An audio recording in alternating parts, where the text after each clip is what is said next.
გუშინ სტუმარი გახლდით გორისა, სითბო მატანდა ძირით ფესვამდე. ღმერთო უფალო შემსწრევ ყოვლისამ სურს ასეთ სითბოს მუდამ ხედავდე.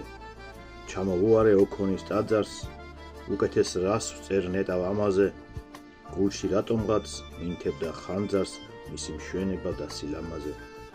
გუმბათოვანი, გაბრწყინებული, მე თითქოს ხალხიც მყავდა მეგზურად, ეს ყველაფერი ერთად შერწყმული თითქოს მლოცავდა თავისებურად.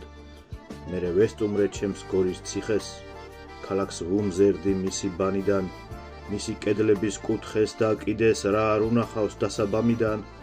ვიცი რომ ძველა დაოხრა მტერმა, წაიღეს ზიდეს ქართლის ვარაყი, გადაუარა 1000-მა მტვერმა, მაგრამ შემორჩა ისევ ამაყი.